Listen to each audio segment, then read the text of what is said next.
Hello, everybody. I have so many things in my hands. I'm going to drop something at some point. We don't know what it is. But really excited to be here today. Some new faces, some friendly faces, some people with similar lab backgrounds. We have to dig more into that in the future. But today, my hope is that I'm going to challenge you a little bit. I'd like you to challenge me a bit as well. We all grow through our interactions. And I don't know about you, but I don't have life all figured out. So we're constantly on this journey. So I'm hoping that we're going to have time where we're going to think in ways that are a bit different today, that we're going to feel perhaps a little bit different about things today, that we're going to be open to a bit more of exploration, both personally and within each other, that maybe we're going to be a bit uncomfortable. It's weird for someone to come up and say, I hope to make you uncomfortable today. But if we think about it, the only way we grow is through a bit of discomfort. Anyone here not go through puberty? Checking. Okay, as I thought. I wasn't sure. I thought you were coming up to volunteer. Haven't gone through. It's possible. He painted that on today. So puberty is not a fun part of life. It's probably some of our most unattractive years, some most awkward years, figuring out these hormones and everything coursing through and trying to find our way. But it is a necessary part of life if we truly want to get to the point of growth and adulthood. So use that as a little lesson. I'm a storyteller by nature. Sometimes they're horror stories, sometimes they're fairy tales, sometimes it's a choose your own adventure most of the time. And they may be different any given day. So we're going to tell a lot of stories today. I'm going to encourage you to share some of yourself today, maybe with me, maybe with others, all of the above. And we're going to try to figure out a little bit more about this journey in life and this journey toward leadership. So all of that to say, please feel free to laugh, feel free to scowl, feel free to have your genuine emotions that you have as a human being, because that's part of the experience. You'll probably see me make a lot of faces as we go through. So who the hell am I and why am I here? Well, I'm Bridget Bell. I have been in healthcare for more than 20 years. I actually was sitting here doing the math. Like I turned 43 in November. That will mark 25 years for me. That feels weird to say, because I always used to be that person when I'm like, oh, they've been doing something for over 20 years. Woo, they're old. I refuse to ever feel old.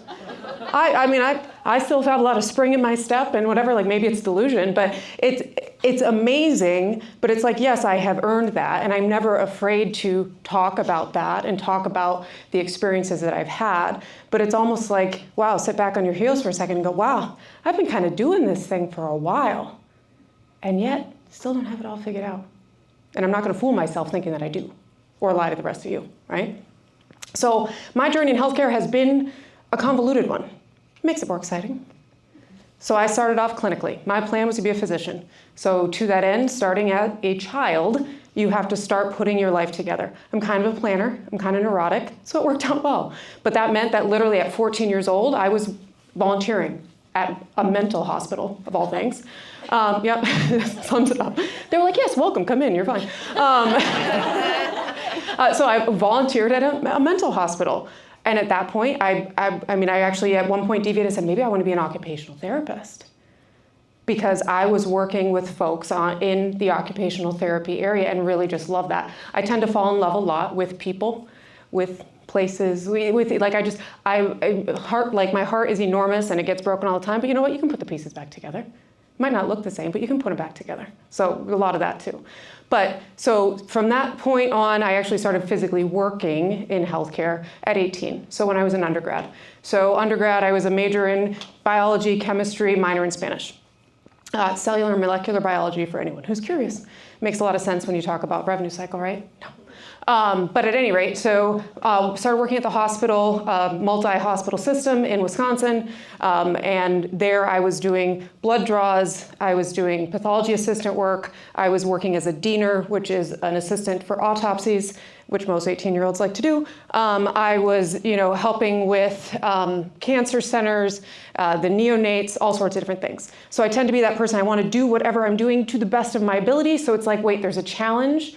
How can I be part of solving that? And also, it's a challenge that actually benefits someone else. For example, the cancer ward, where people are going through some really, really tough times in their life. How can I, as the lab tech rolling in with my little cart, how can I make their day a little bit better? Well, A, get it on the first stick. B, have a human interaction with them. And take the opportunity to get to know them a little bit. So I loved that. And like I developed my little community. We were talking kind of just at the table now, like how you get into these different things. And I was thinking about, well, yeah, I was in the surgery center all the time working there. And I'm, again, drawing blood, start to develop a relationship with the surgeons. And me, in my mind, again, at that point, saying I want to be a physician. I'm like, how do I get into the OR with you? I want to shadow you. And they're like, okay, well, tell me what day. Great. So then again, you're going to see a theme here. Like we take risks. We ask the questions. What's the worst thing that's going to happen? They might say no. But that's okay. Did you lose anything? No, because you didn't have it yet. But did you potentially gain something? Yes, because you took that risk. Okay? So did all of that, undergrad, et cetera, worked in labs for about 5 years, so all of undergrad about a year afterwards. And then I moved to Madison, Wisconsin area. Madison, Wisconsin, those of you who know healthcare, you probably think of one thing, right? Thank you, Epic, yeah. At that point, despite the fact that I worked at a hospital system that had Epic, which is kind of humorous, in the lab we did not, because lab did not exist for Epic yet. But here we go. I became part of that story. So I started working at Epic. My mother-in-law at the time suggested to me, she said, you should apply at Epic. It's a great organization. It'd be good for you to work there. I was in the process of applying to medical school. My husband at the time was a nurse, got a job at UW. He was from the Madison area, all these things, et cetera. Okay, so I applied at Epic. And they were like, hey, great, lab experience.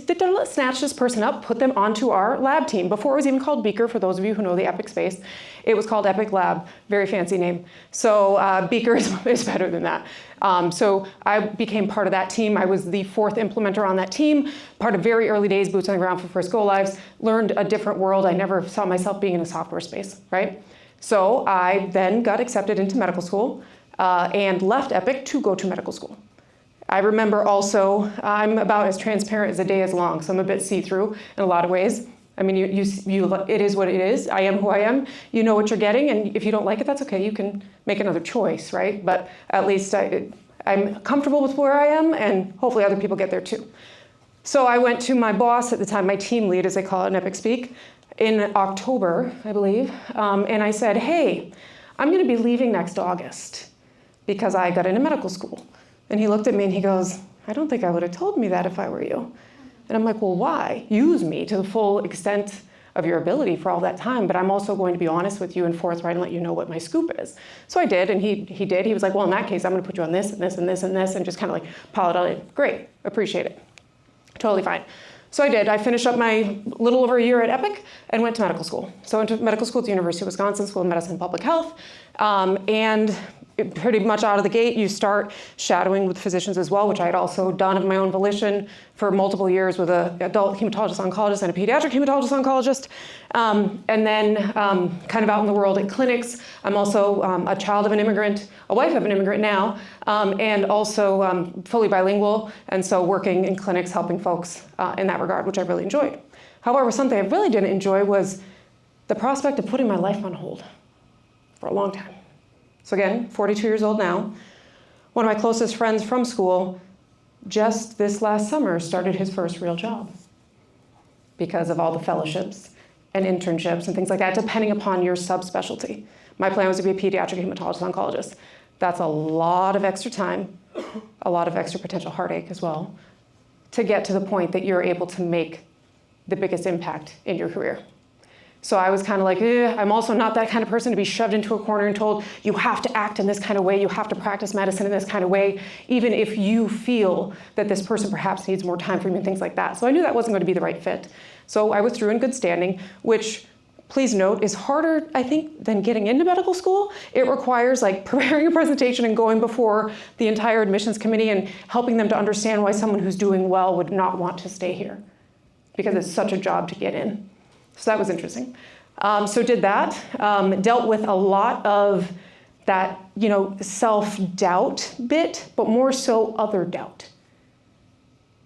Like the self-doubt crept in because more so of the other doubt. When I say other doubt, I mean the doubt from others, my family, people around you, people on the admissions board, friends, etc. Like all these people who are making decisions about what your life should be when they're not the one living it. But one thing about me, I'm pretty damn fearless. That served me well sometimes. It has not served me well at other times, right? That's okay, but that's all part of my journey. It's all part of, I learn and I grow and figure things out as we go. So did that and then took a bit of a detour. I knew still helping people, being in healthcare, being involved is very important to me. So I actually went into local government and Medicaid administration. Doesn't make a lot of sense, but it was actually a decent job. It had decent benefits, and it was, to me, it was like a step along a path that I was still kind of figuring out. So for 6 years, I oversaw Medicaid administration for local government as a 27-year-old leader in government, which is not typical, and really wasn't well accepted either. But there are themes in life, and you still kind of try to make your way. So then I came across a neighbor who worked at a large consulting firm, and somehow we started sharing about backgrounds and what we did at Epic and all things like that. And I started getting recruited hard to go to that consulting firm. And I was like, wasn't even thinking about this. I was actually teaching at the tech school. I worked at the Rape Crisis Center, which I did for 15 years. I worked at the county, like I was fine. I had my life was rounded out. But I kept exploring it and having the conversations and decided to take the risk and went that route. That was now a decade ago. I'm now no longer that. I was at that firm, Nordic, for 7 years. I then went over to Cardamom Health, where I am now, to help create the company and build the company from the ground up and do things a little bit different in the healthcare space, more focused upon truly value, more focused upon truly making a difference and not just throwing monies and bodies at a situation. So it's really exciting. But again, all these risks. And you'll notice the theme as we talk here, sometimes again, there's the other doubt that comes into the picture. And I had a great thing going at Nordic. And you better believe that even as a full-fledged adult, your parents, your siblings, your friends, et cetera, have lots of ideas about what you should do. But we really shouldn't should on each other, should we? Right? So they were, well, why would you do that? What if it doesn't work? If it doesn't work, I'll figure something else out. Pretty sure I'm pretty employable at this point. And I'm definitely not afraid to work. I'm someone who has held multiple jobs most of my life, not out of necessity always, but sometimes, but mostly out of the desire to increase my personal impact and feel fulfilled. Okay? Long way to say, your path in life is not a straight one. And there's more interest in that, I think. And it's how you maneuver around those curves that are presented to you, how you walk off that pebble in your shoe that helps define you a little bit more. I say all the time, when I'm talking to clients and things like that, I'm not here to help you navigate the sunshiny days. Those are easy, and you don't need me for that. When everything is rainbows and sunshine, or even if you're talking about transitions in life and people are like, oh, well, great, here's your book of business. Well, no, I actually want the motley crew. I want the mess. Even as a leader, I have actually vied for and sold other leaders on me wanting to take over the most horrific and undesirable part of the organization, because that's where you're going to prove yourself. And that's also where you can usually make an impact relatively quickly if you're willing to take those risks and invest in the people. So I like to challenge the norm. I'm sure that's a shocker at this point. I like to be a loud voice in the room, but not just a loud voice, be a thought-provoking voice in the room. I say often, take up space, especially as women. Take up space. We worry about, oh, there's not a seat at the table, or there's only one seat at the table. For God's sake, pick up a leaf, make the table bigger. Again, we're telling stories all the time, and we are diminishing our own possibilities by these stories that we're both listening to and writing. So we need to think about that. So the other thing I like to think about is, especially when we talk about a woman's worth, I love to write. So I started writing a poem this morning when I got out of the shower. It's not finished, otherwise you would have to listen to me read it, but no, lucky for you. So, and it's gonna be titled A Woman's Worth. Because I literally was just thinking in my mind, I'm like, okay, I'm a childless woman. People decide what that worth has as well. That also has an impact on the impact that I can have on this world. I can't leave a legacy with my children because I do not have children. And at this point at 42, I'm not going to embark upon that journey. It's just not the one for me. If it's the one for you, that's fantastic. I love that. Everybody's different though, right? So I literally, it was kind of like, so as a childless mother, how am I didn't swear, I almost did, Tammy. Yeah, how am I leaving something more for the next generation? Well, that's where we talk about we lift as we lead. We need to remember that we are not diminished by lifting up other women. My place is not smaller if I welcome other people in. But we tell ourselves that it is. Other people tell us that it is, sometimes because they're afraid of the possible impact of too many of us in the same space. Right? But you also have to check yourself and be self-aware. We are so holistically not self-aware as human beings. The best thing you can do is become a little bit more self-aware. So I am on a team. I am on the senior leadership team at my company. There's one other woman who's the head of HR, which oftentimes the head of HR is a woman, right? That's an acceptable leadership role for a woman. But then within our leadership team, there's like a subset, like the echelons, right? So in the other echelon, it's myself and all men. And that's also just kind of the reality of my world. At certain levels, as we talk about, VP and above, there's not a lot of women. And I'm selling to C-suites at hospital systems. It's also not a lot of women. Well, guess what? A couple things. One, I count myself most worthy when I have won over another female leader, because that's a lot harder. Because we hold ourselves and each other to a lot higher standard. Winning over men, it's not that hard. Sorry, guys. Right? I also, though, have to check myself. So we just added recently to our team and are going to continue to add. These are great problems to have. So within like the sales team, it's myself and 2 men. Now it's myself and 3 men. It's myself and 3 white men. There's also feelings about all these things, right?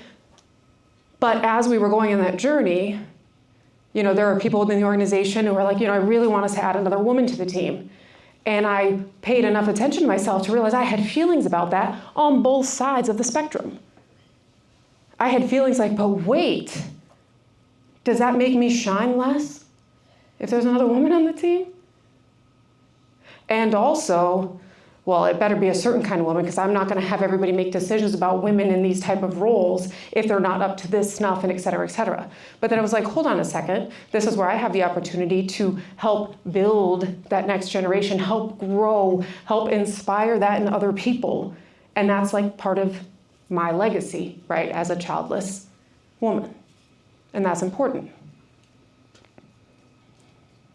And being able to talk about it and give it a face and give it a name, those are things that we're so afraid to do. We hold ourselves back all the damn time.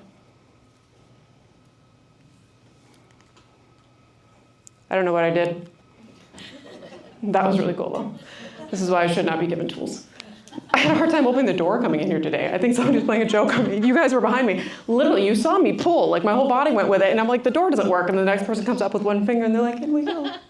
It's horrible. That's okay. So when we talk about leadership, I want you guys to help me define leadership, right? But I want us to think about, like, what we are valuing in our leaders versus what we are valuing in ourselves. Are they the same? Are they different? Are we trying to exemplify what we seek out? Do we think we're born with it? Do we think we earn it? Do we think we create it? All of these things. So just like really think about it. So questions to y'all. When you think about strong leaders, impactful, meaningful leaders that you have had or that you would like to have, what characteristics do you think of? Honesty. Good communication. Empathy. Transparency. Maybe honesty also. Yeah, I do think they go hand in hand. I mean, or if you're a liar, at least you're showing us you're a liar. It's okay too. Authenticity. I'll double down on that. The best thing you can be is yourself. And guess what? No one else can be. You. You've cornered the market. Congratulations. Nobody else is going to be Tammy. Nobody else is going to be Ramona. People might try, and people do. But we do that ourselves to pay attention. Like, when you admire things in people, again, I told you it was going to happen. Cat-like reflexes, I got it. I learned that from you last night at supper. When you appreciate things in other people, you try to emulate that. When someone is emulating something that you display, are we taking that as a threat? Or are we taking that as the highest form of compliment that it truly should be? Again, people can only, in my way of thinking, people can only diminish your shine if you let them. So take up the space. You'll hear me repeat certain things. It might be subliminal messaging, I'm not sure. But take up the space. Like, find your comfort in yourself. To be there, to be present, to be yourself, but to also be authentic in whatever today brings.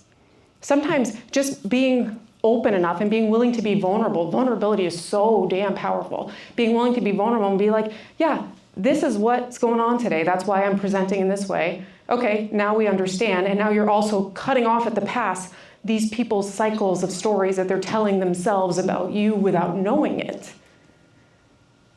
That's important. So I would offer that leadership is how you act, how you conduct yourself. It's not about a title. You can have the title. You can be the chief grand poobah of all things, and you might not be a leader. You can be, insert whatever role you would like. You can be someone who is not even employed and be a leader. It's how you present yourself. It's how you interact with other people. It's how you help inspire other people. So don't wait to become a leader. Do it now. Because if you keep waiting to become a leader, other people are going to just start looking elsewhere.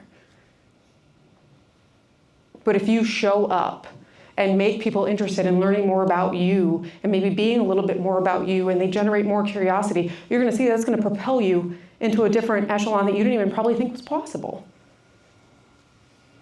So I also challenge us to think about, in society, what do we value as leaders, or what do we see as leaders versus what is our reality? What is it like at our organizations versus what it's like around us elsewhere? It's funny, we talk about mirroring. So that's kind of that similar, we try to emulate and all those things. This morning, again, as I was getting ready, I have 2 mirrors in my hotel room. The full-length mirror, which is on a sliding door, and then the mirror in the bathroom. I tend to prefer the full-length mirror because then you get the full view and you're like, okay, all the angles, all these things, great.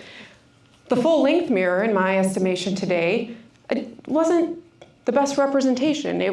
I felt like I looked double my size and just not necessarily my best. Whereas the bathroom mirror was like, oh, okay, I'm rocking this today. So I got to make a choice on which mirror image I'm bringing forth with me today. Am I thinking of myself in the not so good light where maybe I'm going to sit a little bit more bunched up and head down a little bit more and a little less confident? Or am I like, yeah, you got this, girl? I chose the bathroom mirror. There have been lots of times in my life, though, I chose the other mirror, but more realistically, probably chose an even worse version of myself that I drew up with really messy crayons. So we're making choices every day, constantly, moment by moment. Think about your choices. Some of them are subconscious, but really dive into them and be like, wait a second, guess what? It was a choice, so I get to make a different one. Make a different one. Don't marry yourself to your choices, and even if you're married to it, probably not going to stay married, so it's fine. Just kidding, this time I will. I'm on my 3rd marriage. 3rd time's the charm, guys. Be fearless, right? I would not say I'm afraid of failure, but I refuse to accept failure, right? But I'm also completely fearless. So if something isn't working, I'm not afraid to say, guess what, this isn't working. Let me find a way to make it better and make it right. So although people might call it a failure being divorced twice, no, I don't think of it that way. Proud of the fact that neither time did we have lawyers involved. Both times went to lunch together, sat at the same table. You can do things amicably even when it's not the right fit. And neither of us are really worse for the wear. And or I guess, I don't know if you say neither when it's multiple people, whatever. Anyway, so neither time were either of us worse for the wear. And so that I'm proud of, but also guess what? If I wasn't fully actualized in that relationship, neither was he. And don't we both deserve better? And can't we openly communicate and be authentic and all those things that perhaps is leadership as well in your personal life? And then take those lessons and be better as you go forth. And now, when you least expect it, and when you've sworn off and said, I'm not even going to live with someone again because that's what I did, and then the universe goes, ha ha, and then bloop, here's this person. And then it just works, and it's easy. And you have the adjectives that you use, which are very sexy. I tell my husband, this feels clean. That's weird. But it does. It's just like, it's clean, it's fresh, it's effortless in some ways, not to say it's always easy. Like, you can use those missteps along the way to get you to the easiest steps. And you have that in your personal life. You have that in your professional life. You just have that as you're alive. I say this all the time. People have heard me talk before are probably like, oh, that's a repeat. Nobody has it all figured out. Anybody who tells you that they do is lying to themselves and to you. Because guess what? When you have it all figured out, it's time to die. You're done. Life is about learning and growing. And if you've got it, if you're done, it's like mission accomplished. You've reached the castle. Like, no. I never wanted to have it all figured out. And at the time that I do, I want to have a conversation with someone new and expand my worldview and learn a little bit more. That's growth, right? So I think about, you see how is in all capital letters here. That's about the experience, right? That's what our leaders bring to us, the experience. That's what you remember most. You probably, if you look back, if it is not in the most direct recent past, the things that you remember most about your leaders is how they made you feel, how they gave you a place, how you were safe to be yourself in that environment and to be part of moving things forward. That's about the experience. And that's what human beings are about. And we're all in healthcare for a reason, hopefully to continue to drive things forward. For me, coming from a clinical background, it was hard to go into the rev cycle space and find meaning and purpose behind that for me personally. But it's always about finding that why, and then finding the how to execute on it. So I realized I had to just think about it differently. And it didn't take that much if you dedicate yourself to it. And I just said, hold on a second. We have to take care of the business, that's the rev cycle side, and finance, in order to take care of the patients. Okay, well that was easy. And now I'm all bought in. Instead of saying, nope, that's never going to be important to me, or no, that's not my thing. Like, good for you, but I'm going to make the judgment that that's not good. Like, we're limiting ourselves constantly. So think about in your organization, we all, again, are leaders in different ways. Like, I think about it like gardening, or about the environment. Like, you think about it as your goldfish, or you're a plant. The environment that you are in helps determine the amount of growth that you can have. So not only are we all our own plant growing in that garden, we're also the gardeners for those around us.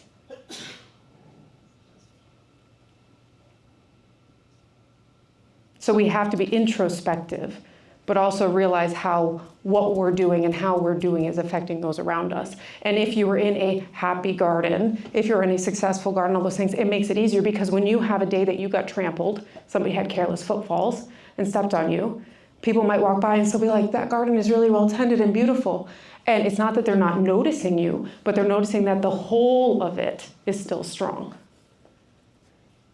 If you are just like, that's the whole big fish, small pond, like all these different things. If you are the only wonderful plant in the entire garden, it's really not successful. And you're not going to be able to have the most impact because, shocker, none of us do everything by ourselves. No organization is accomplishing greatness with one person. Nor would we want it to be that way. That's frightening. That's hugely risky, right? So we already talked about how leadership paths are not straight. Random story from this morning. In my Lyft, my driver asked me, oh, are you going to work this morning, Bridget? And I'm like, well, I'm heading into a conference. I'm speaking. And he's like, oh, how many people are going to be there? I'm like, I'm not even sure. He's like, really? How many people have you spoken in front of before? I'm like, I don't know, several hundred. And he's like, oh my gosh, you're so confident. And I was like, I said 4 sentences to you. And I'm like, yeah, but I really enjoy it. And he goes, I can't do that. I said, sure you can. He goes, no, I can't. I said, why not? Well, I start to freeze up. I said, okay, well, what stories are you telling yourself? Well, no, because I'm just not sure what to say. I said, okay, so you're opening the door to doubt. And guess what? You open that door, people are going to run right in. He's like, well, yeah, because sometimes people are having side conversations. I said, okay, again, so think about the story that you're telling yourself about their side conversation. Are you telling yourself that you're not interesting or that you're not believable or you're not credible and that's why they're having this side conversation because you're boring them? Or maybe did something happen, like an urgent issue at the workplace, and they're asking, did you tell Jim about this? We need Jim to cover this because in order for us to stay present in this room, we need to make sure this is taken care of. Are they doing something like that? And he goes, oh, wow, I guess I never thought about this. Exactly. Because we tell the story that we want to tell. Then we kept talking a little bit more, and he started talking about how his relationship with his mother at 35 years old, he shared he was 35, his relationship with his mother was one that she very much limits him out of fear. Like he wants to even go spend time with friends, and she's like, no, you can't do that. There's all these mass shootings now. Something might happen to you. And he loves his mother and cares for his mother and doesn't want to hurt her, so he goes, okay, Mom, I'll make an excuse with my friends. And he doesn't go. So he feels like he's missing out. And we even talked further about that, maybe that would help give him more confidence because in a friend setting, you're still talking to a group. And as they laugh at your jokes, you build up that confidence and you get boosted a little bit more and all those things that are opportunities that he's missing out on. And I said, you're walking a very hard tightrope because you don't want to let your mother down and hurt your mother. And yet her fear is now translated to your fear and it's holding you back and you're limited and there's probably some resentment there and I can't blame you for that. So that was the conversation that we had, which is typical Uber driver, right? I love that stuff though. That enriches my life, right? And a good friend of mine actually says, travel builds character. I travel a lot. And people are like, oh, that's so hard. How do you do all these things? I love it. It's a source of joy for me. But it's a balancing act. It's balancing joy and my pockets of people throughout the world that I get to see and interact with and reconnect with and connect anew and all those things, balancing that with responsibility.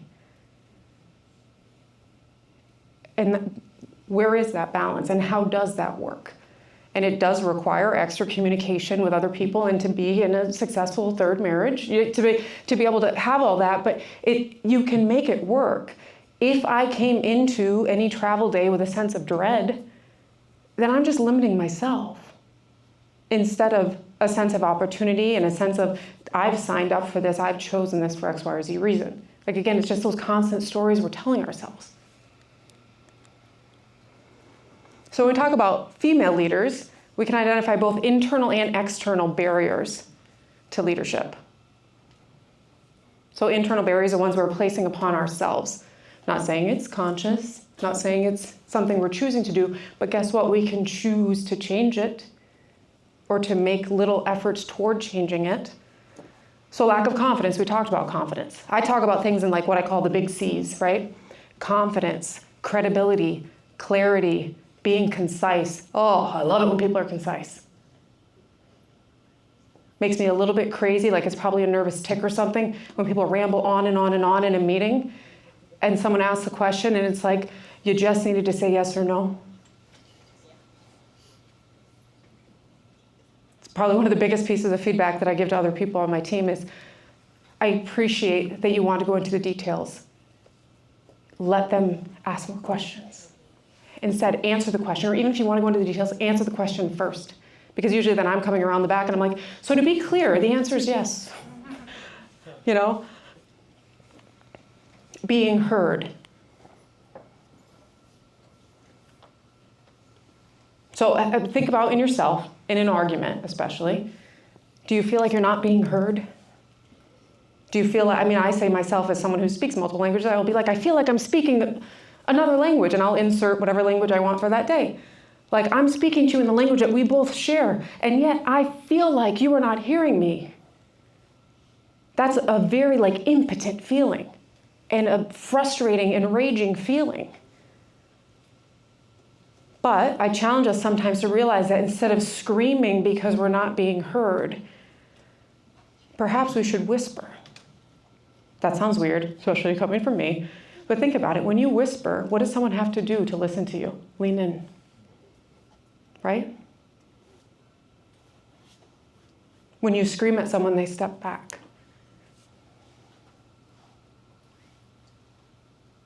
So when you feel yourself wanting to be heard, and now you're gearing up and you feel yourself wanting to raise your voice and put more oomph behind it, maybe pause, take that tick. And that is hard, especially for me. I'm really good at saying things you should do. I might not be good at practicing them.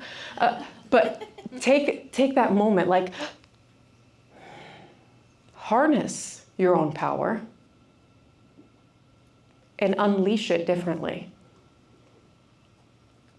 Because you have to balance between these two things of impact and intention. I can't even navigate my own mics here. Impact and intention in everything we do. Sometimes we inappropriately decide that because the intention was good, that makes it okay, even if I hurt the other person or had a poor impact. No. Neither is more important than the other. They both are important. And again, it's about having that balance. So if my intention was good, but I gutted you in a way with what I said, I am the owner of what came out of my mouth or my actions. And I have to bear responsibility for that. And I need to do better. And you can disarm the hell out of people and showcase leadership and strength by acknowledging that and making an investment in them and being willing to do something a little bit different next time. You're not losing out on yourself by doing that. You're not compromising yourself by doing that. You are growing. And you're giving that person an opportunity to grow with you. Again, gardens. Put the peppers near the tomatoes, or maybe you don't, I don't know, it's one or the other. But like, figure out where things fit in the garden. External barriers, we don't have full control over these, right? However, banding together and building more of a community, we can together help to influence these external barriers. So things like unconscious bias, a narrow view of leadership, which is us predefining what a leader means, looks like, sounds like, acts like, etc., what background they have. Lack of emotional intelligence, we all know people who fit into that category. And a lack of commitment to diversity. So diversity means a million things, right? Two people, regardless of how alike they are still diverse.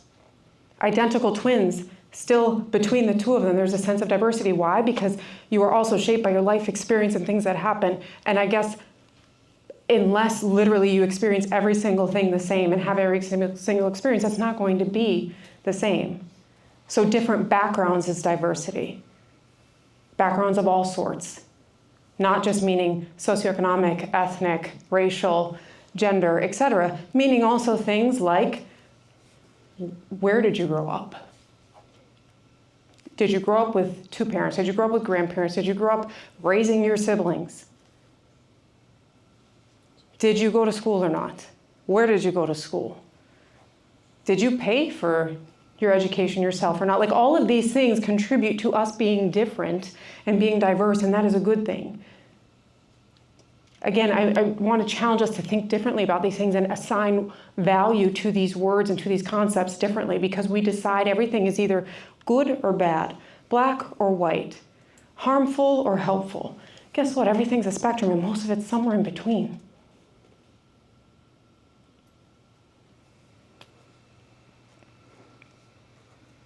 So be part of intentionally acting in ways that help to influence these external barriers. We cannot control them, but we can influence them. And also, don't get so committed to the opportunity for failure. What I mean by that, don't get so committed to your limits that you never take the step forward. If you come in here and paint this picture and say, well, my organization, there's no one who looks like me, sounds like me, is like me, has a background like me, et cetera, that has been able to move up, so I'm going to sit here forever in this spot. You've now defeated yourself before you even showed up to the battle. Now, conversely, I am not saying that if what feels right for you and what is your source of joy and completion is to be in your role for the long term, that is not wrong. You choose what's right for you. No one else gets to choose that. People will give you tidbits of information, give you their feedback, and great, you can collect those, you can throw some by the wayside, you can keep others, you get to choose.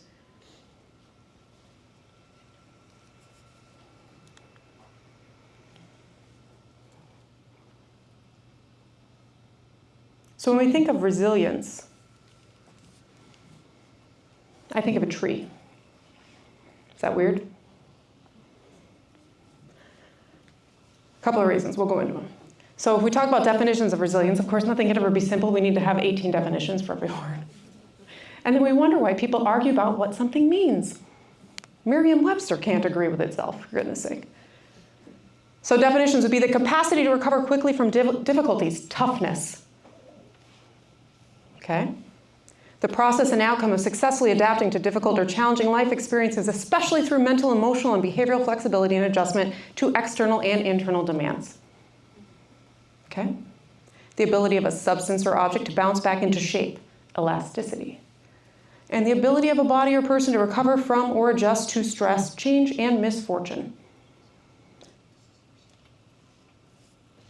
Okay, so you're telling me it is both toughness, which I think of as rigidity, and elasticity and flexibility?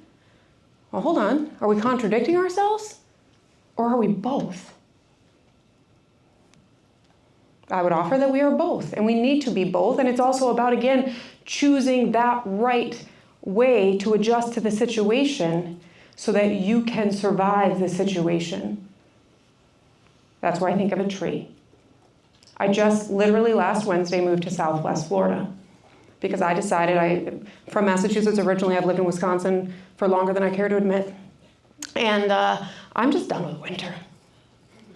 So done with winter. I don't like winter. It's also really gray there for a lot of the year, and it's not a fit with me. Island girl at heart. So I was like, here we go, Southwest Florida, done. So I think about, that relates very well to hurricanes, that I just find myself like paying attention to things like the hurricane tracker now that I never really worried about before, but now it's a thing. Okay, well, think of a tree. Tree, strong, stiff, all those things. What trees are going to weather the hurricane? The ones that bend a bit under the weight of the wind and then are able to come back. So if you are too rigid, you're inevitably going to break. Apply enough pressure to something that is rigid, it's going to crack in half like I just did to the remote. Sorry, guys. I told you it was going to happen. I mean, I'm good at predicting the future, my own future, as a matter of fact. Can I ask for your help? Yes. Thank you so much. Don't be afraid to ask for help. I appreciate it. I'm sorry, Adam, you can put that on my bill.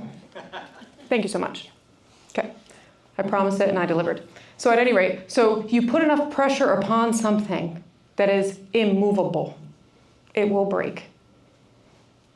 Okay, how do we translate that into leadership, right? If you are an immovable force in your organization, as change, which is inevitable, continues to happen, especially in healthcare, hey, do we want healthcare to be the same as it always has been? Do we as women want to go through electric shock treatments because we get periods? I'm going to go with no. Right? Healthcare needs to change. We're learning, we're growing, we're developing as humans. There are new advancements, there are better ways to solve for the medical issues that are around us. So that change is necessary. But if you are immovable, if you are so tied to your convictions, your beliefs, that you refuse to budge, pressures are going to weigh upon you in such a way that you will break. And guess who gets to control that? You do. Right? So, there is not less strength in that tree that survives the storm. I would argue there's probably more strength because, oh my goodness, despite the storm, you're still here. Okay? So there is not less strength in you if you, despite being strong and having your beliefs and your convictions, despite that, if you say, okay, I can bend a little bit on this. I can find a way to have a mutual win for all of us involved so that we get through this. You're stronger for that. But we almost convince ourselves and put pressures upon each other and societally tell each other that it is so much better to be rigid. No.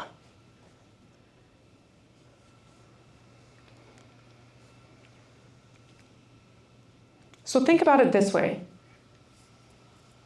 We have control over very few things. The one human on earth that we have control over is our damn self. Again, I do not have children. I do not claim to understand everything about raising children. I've been a step parent more than once in my life, which is a whole different dynamic we can have another conversation about. But you may think that you can control your children. That's cute. You really can't. And probably a lot of your gray hairs are because you can't control your children or your spouse or, your parents, etc. So invest more energy on the one thing you can control, which is yourself. You have influence over a larger level of things. Use your influence for a greater good. We have a lot of worry. You can see it grows in size. So your circle of concern is worry. My mother has a lot of sayings. My mother, one of the things she says is worry lies a long way from rational thought. Can you say that? Worry lies a long way from rational thought. So it's very far away from rational thought. Yeah, that's true. My mother worries to a fault. Literally. Yet she understands that it's not rational. However, she's not found a way to get beyond it. And that's a common condition for a lot of folks, and I would say probably for a lot of mothers, right? So if you are investing of your 168 whole hours that you have in a week, if you're investing all of that time in the place of worry where you can actually not control anything, nor truly influence anything, where are you ending up at the end of it? Probably just more frustrated and stressed and not sleeping well and maybe not eating well and short with the people you care about.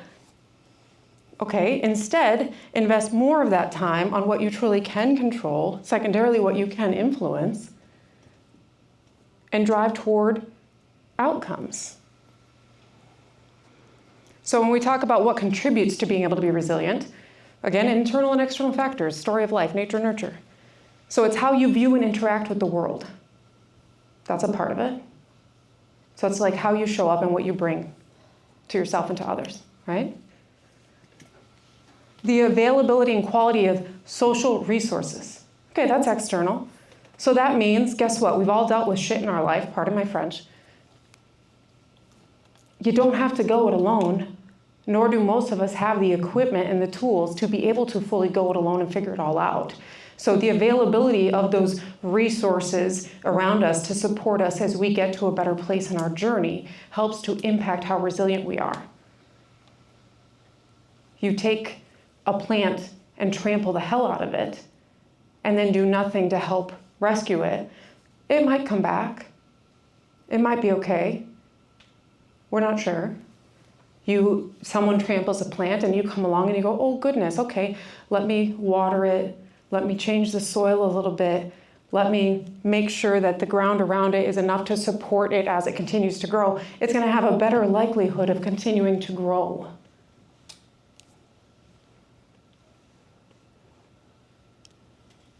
And that plant didn't choose whether it had to do it all on its own or it had resources around it, right?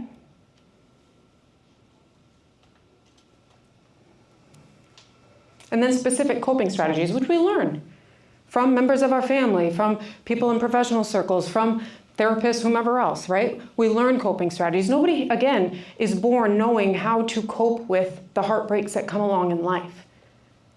So why can't we spend a little bit more time maybe imparting some of what has worked for us on others instead of passing judgment? We do it all the time.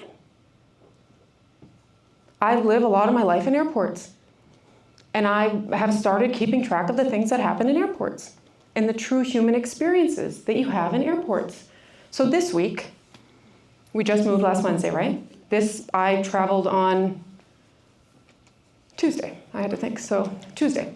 I traveled to Madison, Wisconsin for a day. I had some corporate meetings there, and then from there flew here on Wednesday. So Tuesday night, first night that I'm away from the new home, my husband's in the home. It's beautiful. It's like a tropical paradise. We have over an acre, and it's like he has found all these snakes in the yard, and we have lizards everywhere, and there's a pool. It's lovely. I love it. It's great. Well, my husband and I, despite our busy schedules, try to stay connected because human connection is important. And again, it's not necessarily the quantity, but the quality. So I had supper with clients and work and things, so I'm keeping him updated. Last message he had sent me was, I'm cleaning the house, or I'm cleaning the yard. Like he was out like cleaning up some brush and things like that. He's like, okay, let me know when you're done with your supper. Great, no problem. So then 20 minutes later, I'm like, I'm heading back to the hotel. Like supper was great, just gave him some updates about something, this, that, the other. Get back to the hotel, try to call him. Normal routine. He doesn't answer, which is weird.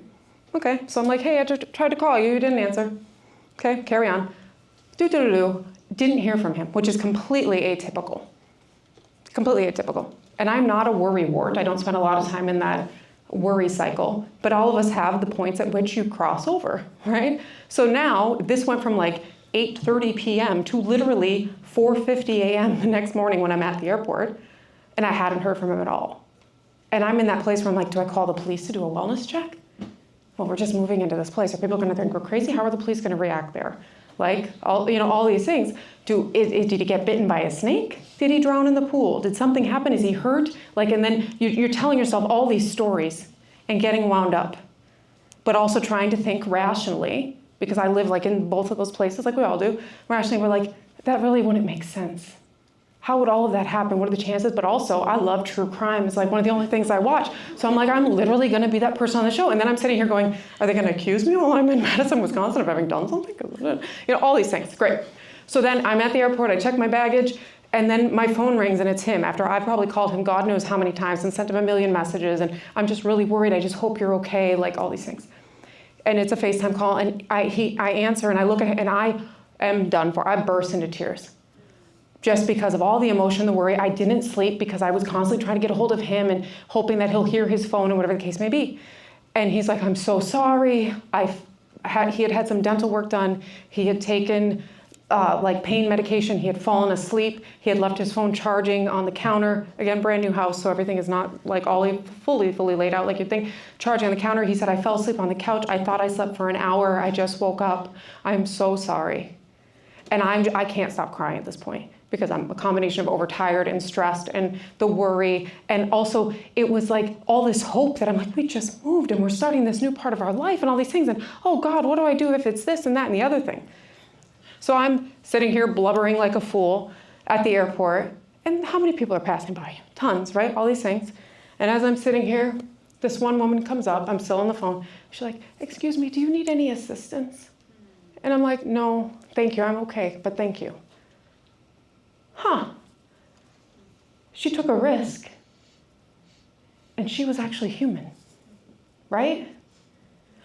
But how many people do you think walked past me in an airport that, I've flown in and out of for more than, for 15, 20 years, and probably decided all sorts of horrible things that had happened, that either I had a death in the family, or I'm fighting with someone, or I'm unstable, or whatever else. No, it was just, I was really worried and really relieved to talk to somebody I love, when I thought maybe perhaps something had awful happened. So that was lovely, because she gave me that little bit of extra hope and humanity, right? But likewise at airports, I was once on a flight with a blind man that we're disembarking, and I did not know this gentleman was blind, but it was literally like, I'm going to get out of my aisle, and he just pushes past me. And I probably did like kind of that, just shocked. But then I saw that he had his cane, right? So, of course, I'm not going to get mad about it, whatever. We get off the plane and we're walking out to go toward baggage claim. And I can see he's having my perceived description of a little bit of difficulty navigating. So I took the chance, right? The risk, went up to him and I'm like, excuse me, sir, would you like me to offer you my arm? And he said, yes, I would like that. And then I said, was that okay, the way I asked you that? And he goes, actually, that was perfect. Most people just come up and grab your arm instead of giving me the option to decide. So what you did worked well. And I'm like, great, because that's what my hope was, right? So balancing that impact and intention again. Because how many times do people go, well, I meant well, but it's not my fault he took it poorly. Well, maybe it is a little bit your fault, I guess. Right, so take that opportunity to be human, because we get so much in this rat race rush of we got to get somewhere, we got to go somewhere, we got to do something, and nobody else matters. But guess what? The human experience is what it's all about, and we're in healthcare, so we should be geared into that human experience. I would offer that women are predisposed to being more resilient than men. That is not a knock on men. Men are predisposed to be stronger and taller than women, and this, like, guess what? That's just facts. Why are women predisposed to be more resilient? Your body literally needs to create other human beings and propel them from your loins and bounce back. That's resiliency. We read those definitions, right? So guess what? You were born with a predisposition to be resilient. Lean into it. We have all had trauma in life. Anyone hasn't? Help me figure out what you did to not have trauma. I feel like anyone who goes through schooling has some sort of trauma, right? Anyone who has siblings or parents or, is breathing probably has some sort of trauma. But we get to make a choice on whether that trauma defines us or if it helps become part of our story and what makes us stronger, right? Are we going to use what we have experienced and endured as an excuse? Or is it just going to be a bit of context in our story? We've all been through stuff. And probably some of the most interesting people have been through some of the worst stuff. And yet they've weathered it. They've been resilient. They haven't given up. Perhaps you give up for moments. Gosh knows I have. Have a lot of ugly cries, have, days or maybe a few days that seem lost because you're wallowing in those feelings and working through it. But then you also make the decision to say, okay, but I want more from myself than just this. What are the baby step decisions I can make to get out of this? And that isn't easy. And it also should not be a journey we have to take alone. How many times do we hear when people pass away by suicide that people say things like, well, I wish they would have said something. And I literally want to be like, again, perhaps you have good intention, but the impact's pretty shitty. So shame on you for putting that weight on them when they already are carrying so much weight that you're not willing to go up and maybe you notice something and ask the question instead. The woman at the airport who came up and said, can I offer you some? Because honestly, she disarmed me in that moment. And she transferred that fear into a little bit of hope. That oh wait, this person also cares. And it takes you out of that moment for a split second that you now feel this slight connection with another human and you're building that unity instead of just division. These are crazy things that take a second of your time but can have an impact. Like we talked about, you never know how you're going to affect the people around you. But at least try to make it a positive impact. It's not always going to land. But guess what? If 8 out of 10 times it lands well, I think you're doing pretty great. You will land 0% of things you never attempt, right? Here's the other thing. You owe no one anything. You don't owe people explanations on why you feel the way you feel. You don't owe people background. You get to choose what you share. People can't force you to share. That's the other thing. I choose vulnerability. I live in a very vulnerable space and it serves me well. It helps me form really deep relationships with people and I love it. And I selfishly get a lot of value in life out of that. However, me choosing to be that way does not mean that that's how Mark needs to be. It also doesn't mean that it's okay for me to judge Mark if he's not willing to bear his whole soul out on the table. No. His adventure doesn't have to be the same as mine. And it's not any less because it's different. It just is. So literally take stock of the amount of time that you spend limiting yourself by all of these stories and everything that you tell, and you'll get somewhere. So the last piece of our little puzzle today is bold moves. We've talked about it, as we go through here, everything is just interwoven. Taking risks. You have to find that balance as well. So much in life is about balance between a calculated risk and a foolhardy risk. And again, yes, take enough, do your research in different ways, take enough information out from external sources, and also do more of trusting your gut. Our gut is usually pretty good. I don't know about you, but most of the time you don't go, well, I shouldn't have trusted my gut on that. I don't think I've ever said that. It's usually the reverse. We're like, I should have trusted my gut. I knew better. And yet we did it anyway, right? Because of external and internal factors and all these things. So there is a lot of research about how men take risks as compared to women in careers, going for different jobs, going for promotions, all those sorts of things. Again, I think a lot of that comes down to some of that self-doubt and other doubt, as I like to call it, that comes into play.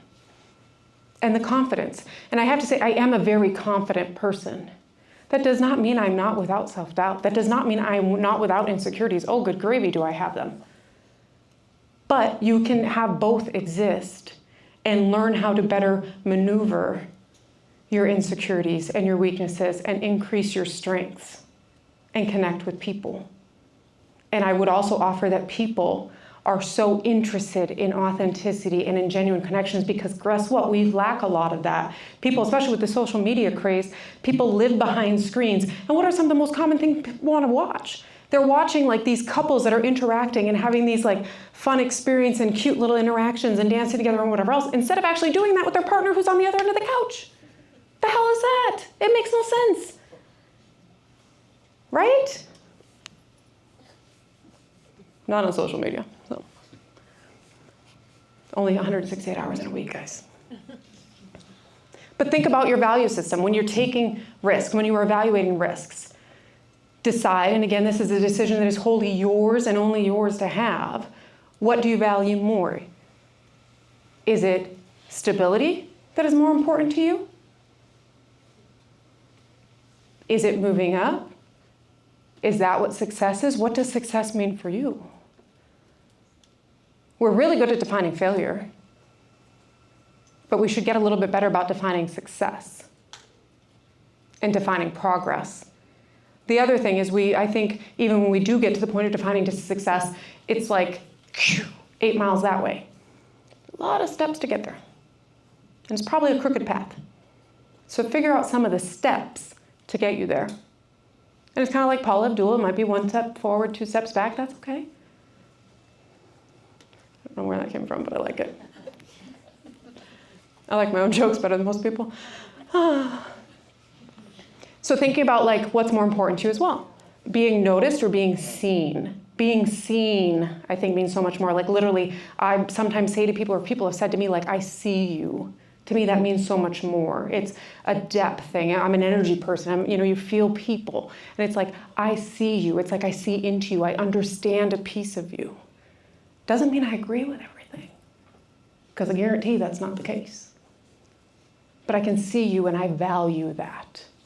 So don't just aim to be noticed, like to be the loud person. We talk about that all the time, especially as female leaders, right? Like, oh, she's so loud. Okay, what do we mean by that? And why are we taking so much of our time to diminish the other person's worth? Are we feeling challenged by her? Are we intimidated by her? Like, dig into yourself and understand why we lash out at people instead of embracing them. And what do we miss out in those opportunities? I almost tripped on myself there. So you heard me say it before when I talk about grab a leaf, extend the table. Like literally, there's only one seat at this table. But what do I have an opportunity to do? Be like, hey, Mark, you don't need that for your foot. Like, bring it over. Widen the table. I'm trying to think if anybody was there. Debbie, you might have been at A&I.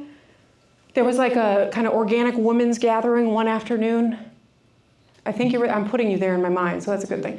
But it literally was like a couple tables like spread out and people were there, and I was literally like, hey, pull them together, guys. And a few of us just started pulling the tables together and then broadening the circle and bringing everyone together. And then it was like, let's go around and each introduce ourselves. Literally, we got to know bigger content than going around and everyone introducing themselves and telling a bit of their story. But there was value in that, and people still talk about it. But it was a literal personification of like, make more room, instead of realizing we're turning our shoulder to someone who also maybe feels a little bit less confident, so now they just like step away.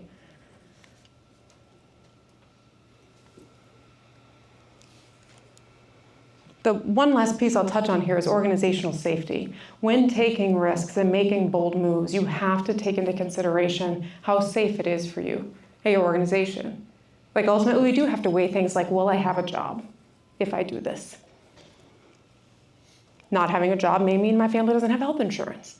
May mean my family may struggle to figure out where we're going to eat from or shelter, like all these things that play into the puzzle. So you have to be thoughtful about it. You can't be reckless. You can be fearless without being reckless.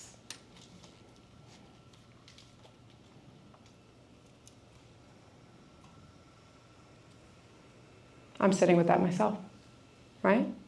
You can be fearless without being reckless. And I think sometimes people conflate the two.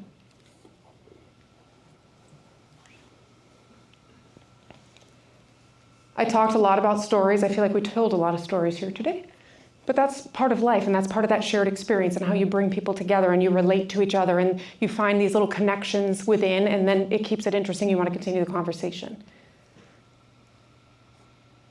But we often are picking up a pen to write down a story that we have no business writing.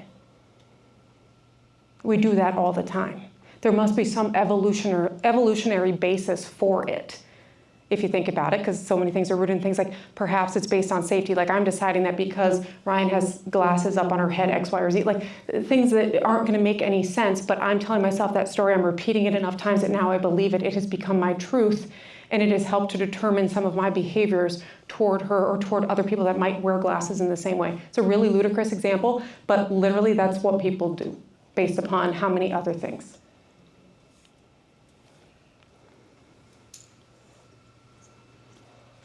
The most potentially harmful story you might write is your autobiography. Like, what are you writing about yourself? What are you over-indexing on about yourself? So I would offer that the two biggest motivations in life are fear and hope. And they're really kind of two sides of the same coin. Because the things we believe in most are usually rooted in hope and fear, and the things that we base our biases upon are usually based upon the fear of losing something that we so hope for. Okay, what is my biggest fear? Fear of abandonment. Maybe that comes from moving around a lot as a kid and this, that, the other thing, who knows? But that also means that I really strive to be memorable. Because if you're memorable, then someone's not going to abandon you. So I hope that I'm important to people. And I'm so afraid of not being. They're basically the same thing. So think about what you are most afraid of losing, and instead of over-indexing on like, I'm going to lose something, I have this fear, it's holding me back, find the hope on the other side of it and how you continue to take steps toward with that which is so important to you. We're so much more powerful than we give ourselves credit for. You get to choose if you want to be the black sheep or the badass, honestly. I mean, in many ways, I'm the black sheep of my family. I'm the only one who doesn't have a doctorate of the siblings, the only one who's been divorced multiple times, the only one who doesn't have children of their own. I'm also financially the most successful, arguably the most content and happy in my life. I have a tremendous network of true connections and people and friends that I have cultivated intentionally. And I also live in this world where I don't have the work-life balance dichotomy because I just have a blend, and it's beautiful and it works for me. And I'm so grateful, but it has taken a lot of ugly time to get here. And I'm not afraid to talk about those ugly years because guess what? They got me here, so I wouldn't change a bit of it. Quantum Leap, wonderful show. I don't know if any of you here remember it, but don't live with regret. Don't try to say, I want to go back and change this one thing, because guess what? You would change the whole course of time and nothing that you're living right now would be the same. So hold tight to the things that you love. Hold tight to what you really enjoy. Over-index on that. Find ways to change the things you don't and move forward in a more positive way. Because only you get to choose that. You're going to get these slides, so I'll let you read this one. Questions. I did bump it on purpose because I'm looking at my time. I'm trying to be respectful. Questions. Thank you. You guys have been engaging. You've been involved. But let me leave you with this line. I hope that my fearlessness makes the fear a bit less for the rest of you in this room. Thank you.